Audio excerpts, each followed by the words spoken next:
పృథ్వీ అంటే భూమి. ముందు భువనం అంటే భూమి అని అంటే అనుకుంటే మళ్ళీ రెండో ప్రశ్నలో భూమి అని ఎందుకు అడుగుతాడు? భువనం అంటే మొత్తం విశ్వం. నాభి అన్నా కూడా ఇక్కడ మధ్యప్రదేశం కాదు.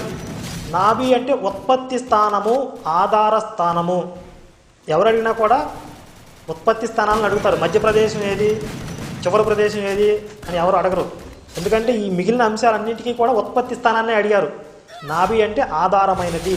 ఈ భువనం మొత్తానికి ఆధారమైన స్థానం ఏది, ఉత్పత్తి స్థానం ఏది అని స్టార్ట్ చేసి, అలాగే దివి, పృథ్వీ, అంతరిక్షాలు, దివి, భూమి, అంతరిక్షాలు, ఈ 3 అంశాలకి ఉత్పత్తి స్థానాలు ఏది, సూర్యుడు ఉత్పత్తి స్థానం ఏది, చంద్రుడి ఉత్పత్తి స్థానం ఏది, ఇలా అన్ని అంశాల గురించి ఉత్పత్తి స్థానాన్ని అడిగారు. రంజిత్ గారు ఏం చేశారు? ఈ మిగిలిన అంశాలన్నీ దాచేసి భువనం అంటే భూమి, నాభి అంటే మధ్యప్రదేశం అని